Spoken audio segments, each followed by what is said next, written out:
Hi అండి, welcome to our channel. నేను మీ నివాస్ వాల్మీకి. ఈరోజు టాపిక్ ఏంటంటే చాలామందికి ఒక డౌట్ ఉంది. అదేంటంటే ఈయన నేమ్ కరెక్షన్ ఎలా చేస్తారు, ఏ ప్రామాణికతతో నేమ్ కరెక్షన్ చేస్తారు, మరి ఈయన నేమ్ కరెక్షన్ చేసిన తరువాత మరి మాకు ఉండేటువంటి ఒడిదుడుకులు కానీ జన్మతహా వచ్చే దోషాలు కానీ ఎలా పోతాయి. అందుకే ఈరోజు టాపిక్ ఏంటంటే నేను నేమ్ కరెక్షన్ ఎలా చేస్తానంటే అనేది ఈరోజు టాపిక్.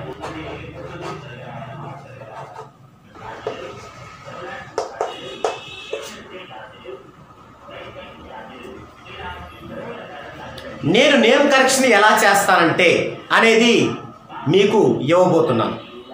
అంటే మీరు మరలా వేరేగా ఊహించుకోవద్దు.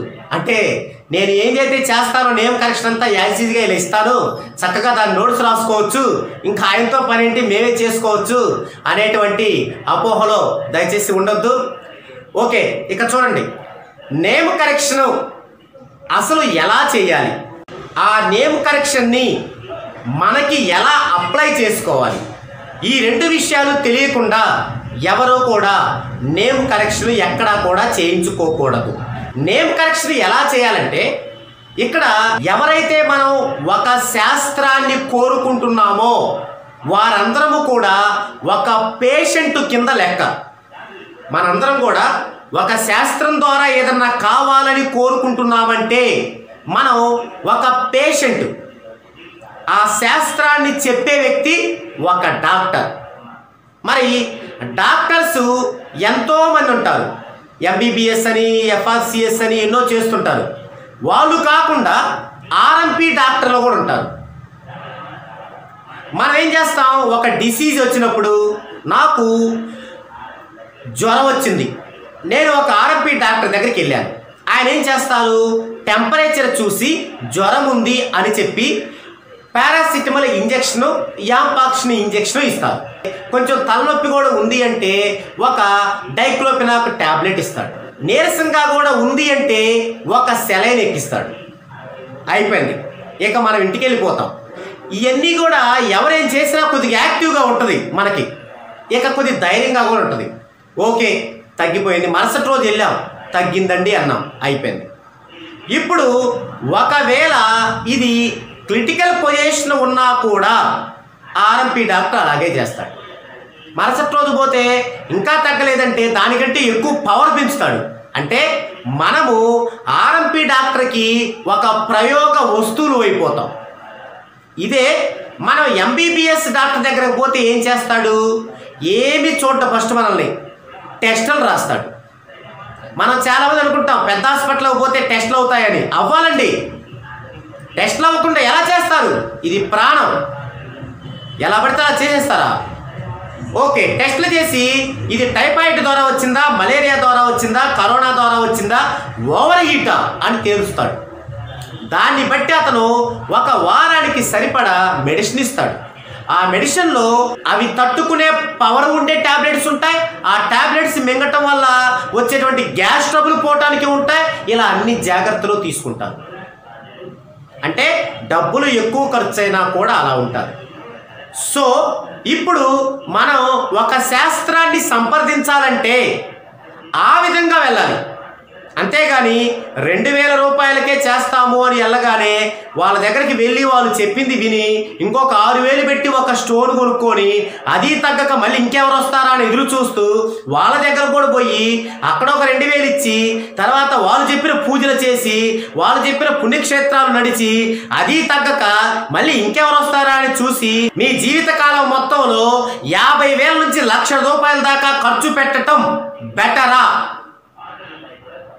ఒక పర్ఫెక్ట్ శాస్త్రజ్ఞుడి దగ్గరకు వెళ్ళి ఎక్కువ డబ్బులు ఖర్చైనా అతను చెప్పింది విని అతను చెప్పిన విధంగా నడుచుకుని అతనితోనే ఫాలో అప్ చేయడం మంచిదా మీరే తెలుసుకోండి. ఓకే, ఇప్పుడు అసలు ఎంబీబీఎస్ డాక్టర్ గనక ఆ టెస్ట్లన్నీ చేసి ఎలా నిర్ణయించాడో అలాగే ఏ శాస్త్రమైన ఆస్ట్రాలజీ, కేపీ ఆస్ట్రాలజీ, నాడీ జ్యోతిష్యం, అలాగే న్యూమరాలజీ, ఇవన్నీ కూడా ఏ శాస్త్రం దగ్గరికి వెళ్ళినా అతను ఏం చేయాలి? ఫస్టే మీరు మొత్తం విన్నవించుకోకూడదు. ఏమండి నాకు సమస్య ఉందండి, మా అమ్మాయికి పెళ్లి కాలేదండి, నాకు ఉద్యోగం రాలేదండి, నాకు ఆర్థికంగా బాగలేనండి, ఇవన్నీ చెప్పకూడదు. అవన్నీ మీరు చేస్తే మేమెందుకండి? మీరేమీ చెప్పకూడదు. మీ యొక్క డీటెయిల్స్ ఇచ్చి వాళ్ళ యొక్క పద్ధతి ఏందో తెలుసుకోవాలి. వాళ్ళ పద్ధతిని వినాలి. విని మీ డీటెయిల్స్ వాళ్ళకి ఇచ్చి వాళ్ళు కరెక్టా కాదా అని మీరే తెలుసుకోవాలి. ఇప్పుడు నేనేం చేస్తానంటే, నాకు కస్టమర్ వచ్చినప్పుడు వారి యొక్క డీటెయిల్స్ మాత్రం తీసుకుంటాను. వారు ఏదైనా చెప్పబోతే ఇప్పుడు చెప్పొద్దండి, మీ డీటెయిల్స్ ప్రకారం నేను మీకు ఒక బేసిక్ చార్ట్ ఇస్తాను. ఆ బేసిక్ చార్ట్ చూసిన తరువాత మీరు చెప్పేవన్నీ అందులో వస్తాయి. అప్పటికీ రాకపోతే నాతో డిస్కషన్ చేయండి అంటాను. ఆ విధంగా ఫస్ట్ స్టెప్ నేను వారి లైఫ్ మొత్తం 100% బేసిక్ చార్ట్ రూపంలో ఇస్తాను. బేసిక్ చార్ట్, హోల్ లైఫ్,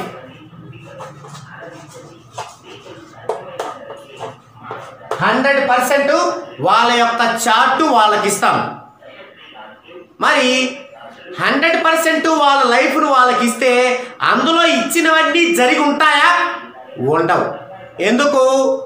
30 సంవత్సరాల వయసులో ఒక వ్యక్తి నా దగ్గరకు వస్తే నేను అతని లైఫ్ మొత్తాన్ని 100% ఇస్తే, జనరల్గా మన ఆయుష్ ఇప్పుడు జనరేషన్ ప్రకారం 70 సంవత్సరాలు అనుకోండి. మరి 30 ఏళ్ళ వ్యక్తి నా దగ్గరకు వస్తే ఇతనికి ఎంత లైఫ్ అయిపోయినట్టు? 40% అయిపోయినట్టు. మరి నేను 100% ఇస్తే అందులో 40% అతనికి పాస్ట్ ఉండాలి, జరిగింది.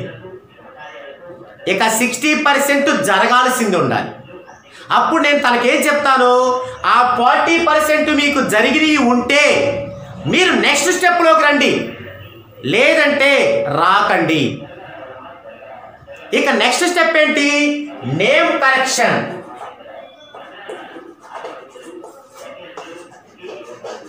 Name correction